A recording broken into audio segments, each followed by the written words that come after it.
Students, आज का हमारा टॉपिक है SDLC software development life cycle.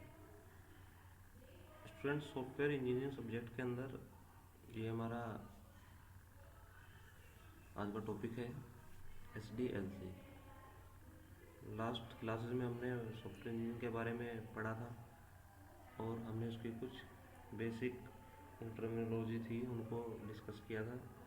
तो आज स्टार्ट करते हैं हम SDLC software development life cycle. नाम से समझ में आ रहा है कि पूरा लाइफ साइकिल को हम इसमें डिस्कस करेंगे, सॉफ्टवेयर की स्टार्टिंग से और एंड तक, जब तक हमारा सॉफ्टवेयर प्रोडक्ट डेवलप हो जाता है। तो स्टार्ट करते हैं। Software development life cycle, SDLC की फुल फॉर्म है software development life cycle, is well defined structured sequence of stages in software engineering to develop the intended software product. सभी stages को डिफाइन करता है SDLC किसी भी सॉफ्टवेयर प्रोडक्ट के develop करने में। SDLC activities. Software development life cycle provides a series of steps to be followed to design and develop a software product। एक सीरीज स्टेप्स की एक सीरीज को फॉलो करता है किसी भी सॉफ्टवेयर प्रोडक्ट को डेवलप करने के लिए efficiently. Software development life cycle framework include the following step.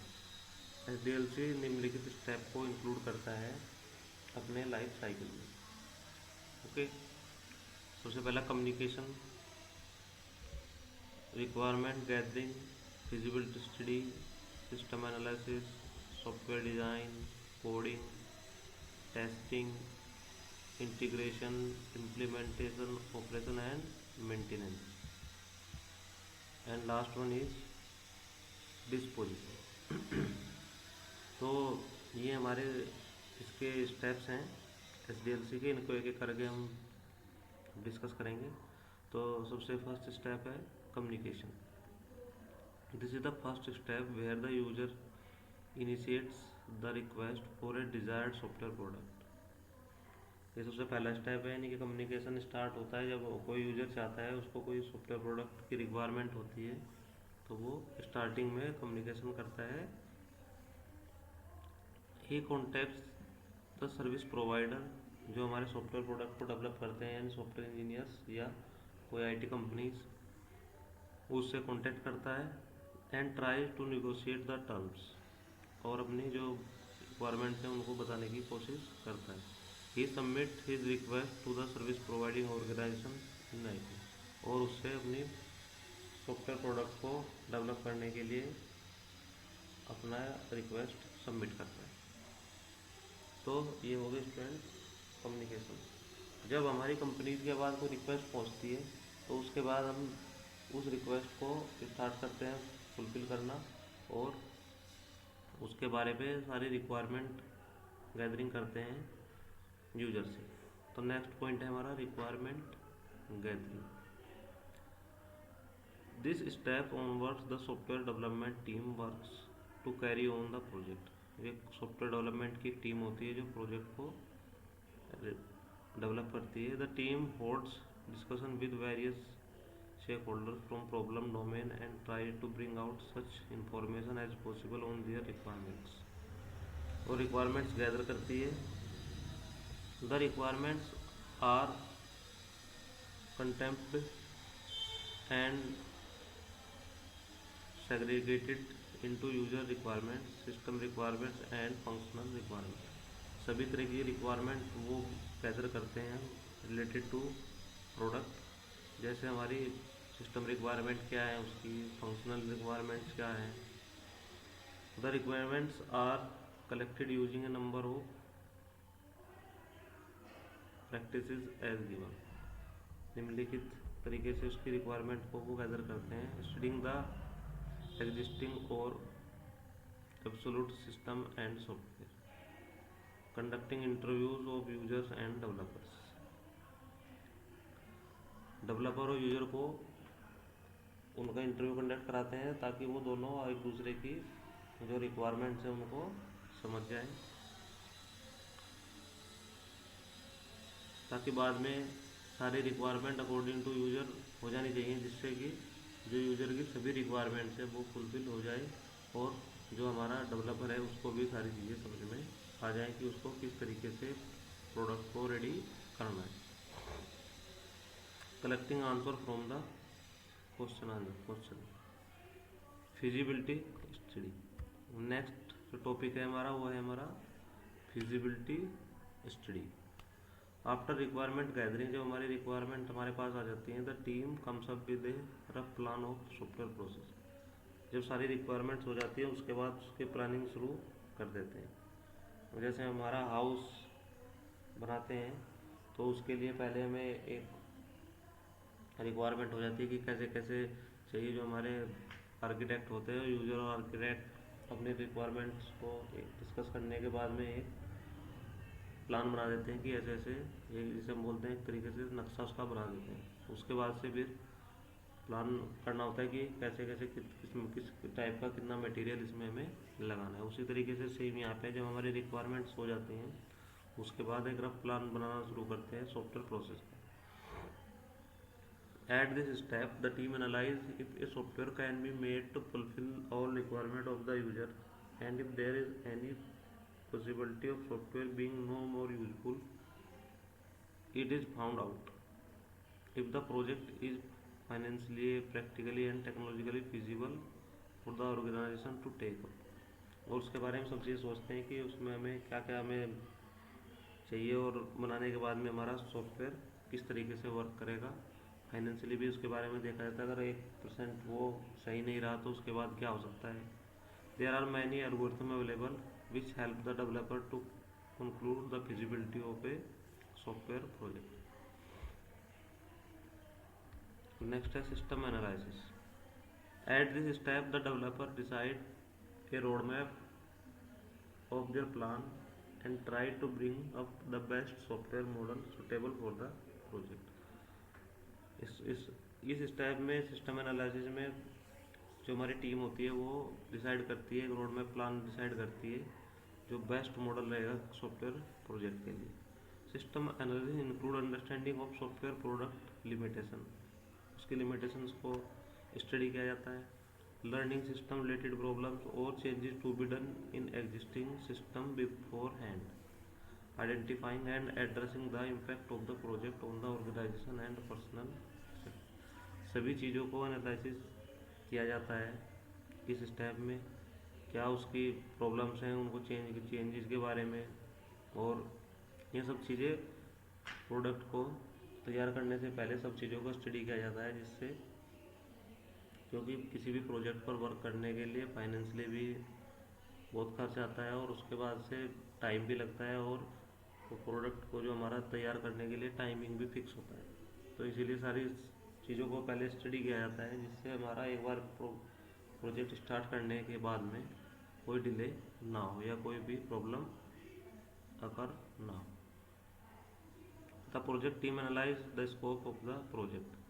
जो प्रोजेक्ट की टीम होती है वो स्कोप को भी एनालाइज करती है प्रोजेक्ट के, and plans the schedule and resources accordingly. Next software design. अब यहाँ से डिजाइनिंग का प्रोसेस स्टार्ट होता है। Next step to bring down whole knowledge of requirements and analysis on the desk and design the software product. The input from the user and information gathering in requirement gathering phase are input to the step। इस step के लिए जो input होता है students वो होता है हमारा कि जो यूज़र की क्या रिक्वायरमेंट है और उससे हमें क्या क्या हमने रिक्वायरमेंट गैदर करी है। जो पहले 2 स्टेप होते हैं वो इसके लिए इनपुट होते हैं हमारे। जो हमारा इनपुट होता है यूज़र से, और गैदरिंग रिक्वायरमेंट जो हमने फेज था वहाँ से हमारा इनपुट होता है इसके लिए, क्योंकि हमें पता होता है कि यूज़र को क्या क्या चाहिए, वो चीज़ें हम पहले ही कलेक्ट कर चुके हैं। The output of this step comes in the form of 2 design, logical design and physical design. Engineers produce meta data and data dictionaries, logical diagram, data flow diagram and in some cases codes. तो इसके बाद से जो हमारे engineer होते हैं वो इसको रफली एक मॉडल बना लेते हैं, या डीएफडी वगैरह, फ्लो चार्ट और ईआर डायग्राम सब इसमें बना लेते हैं, जिससे उसके ऊपर कोडिंग को स्टार्ट किया जा सके। नेक्स्ट है हमारा कोडिंग।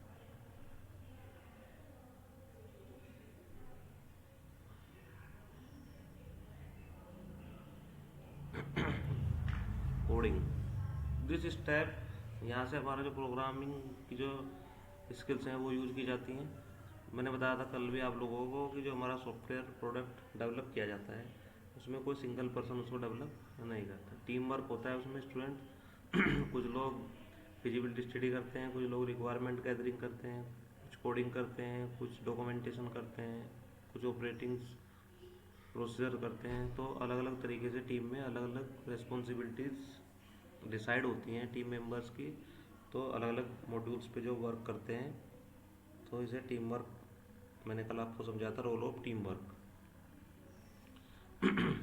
तो यहाँ से हम जो नेक्स्ट स्टेप आ रहा है हमारा, आ रहा है कोडिंग। कोडिंग में हमें प्रोग्रामिंग स्किल्स का यूज़ करके जो हमारा सिस्टम डिज़ाइन था उसको कोडिंग में कन्वर्ट करना होता है। This step is known as programming phase. इस स्टेप को हम प्रोग्रामिंग फेज भी बोलते हैं। The implementation of software design start in term of writing program code in the suitable programming language. यहाँ से हम अपना सॉफ्टवेयर का इम्प्लीमेंटेशन शुरू करते हैं और प्रोग्रामिंग कोड्स लिखने स्टार्ट करते हैं किसी भी टेक्नोलॉजी पे जो सूटेबल हो, and developing error free executable program efficiently. और एरर फ्री प्रोग्राम्स को हम डेवलप करते हैं एफिशिएंट। ओके स्टूडेंट्स, कोडिंग आप सभी को पता है कोडिंग क्या होती है। आप लोग सिस्टम पे अपने प्रोग्रामिंग करते हैं, छोटे छोटे प्रोग्राम्स बनाते हैं, वही हमारी प्रोग्रामिंग होती है। और एग्जीक्यूटेबल प्रोग्राम बनाते हैं, उसको हम एग्जीक्यूट करते हैं। अगर एरर आती है तो उसको हम एरर को सॉल्व करते हैं। तो हमें प्रोग्रामिंग जब, और यहाँ पे क्या होता है, एक्सपर्ट्स के द्वारा कोडिंग की जाती है, तो वहाँ पे एरर फ्री प्रोग्रामिंग हमें करनी होती है। नेक्स्ट स्टेप है हमारा टेस्टिंग। जब स्टूडेंट हमारा सॉफ्टवेयर प्रोडक्ट कोडिंग हो गया स्टार्ट हो जाता है, तो फिर हमें उसको टेस्ट करना होता है कि क्या हमारा जो प्रोडक्ट है वो प्रॉपर वर्क कर रहा है या नहीं कर रहा है। An estimate says that 50% of all software development process should be tested. Error may ruin the software from critical level to its own removal. Software testing is done while coding by the developer and through testing is conducted by the testing expert.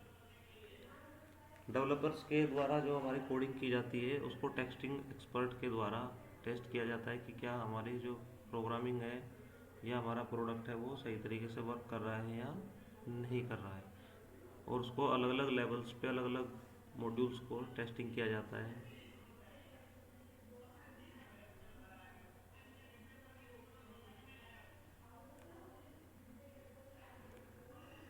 Module testing, programming testing, product testing, in house testing and testing the product at user and. User and पे भी check किया जाता है कि क्या ये जो हमारी रिक्वायरमेंट थी यूजर की उनको फुलफिल कर रहा है या नहीं कर रहा है। Early discovery of errors and their remedy is the key of reliable software. Next step है हमारा इंटीग्रेशन। सॉफ्टवेयर में need to be integrated with the library, database and other program. This stage of SDLC is involve in the irrigation of software with outer world entities. ठीक है। Next step है implementation. This means installing the software on user machine. यहाँ पे जब हमारा product पूरा develop हो जाता है, उसको टेस्टिंग हो जाती है, सब चीज़ों पे जब हमारा प्रोडक्ट बिल्कुल रेडी हो जाता है, तब हम उसको यूजर के सिस्टम पे इंस्टॉल करते हैं। At times software need post installation configuration at user end. Software is tested for portability and adaptability, and integration related issues are solved during implementation. Last है operation and maintenance. This page confirms the software operation in terms of more efficiency and less errors. It required the user are trained on or aided with the documentation on how to operate the software and how to keep the software operational. ये हमारा documentation का ही part होता है। मैंने कल भी बताया था आप लोगों को, सॉफ्टवेयर के 3 पार्ट होते हैं: coding, documentation, operating and maintenance. इन सभी को मिलाने के बाद सॉफ्टवेयर बन जाता है programs plus documentation plus operation and maintenance. तो यूजर को सब चीज़ें इसमें गाइड किया जाता है कैसे कैसे ये वर्क करेगा। The software is maintain timely by updating the code according to the changes taking place in user end environment और टेक्नोलॉजी। अगर कोई चेंजेस यूजर एंड पे कराना होता है या टेक्नोलॉजी में कोई चेंज होता है तो उसके लिए हम सॉफ्टवेयर प्रोडक्ट को अपडेट करते हैं। दिस फेज में face challenges from hidden bugs and real world unidentified problems. और जो हमारा लास्ट टॉपिक है स्टूडेंट, वो है हमारा disposition. As time elapses the software may decline on the performance front. It may go completely obsolete or may need intense upgradation.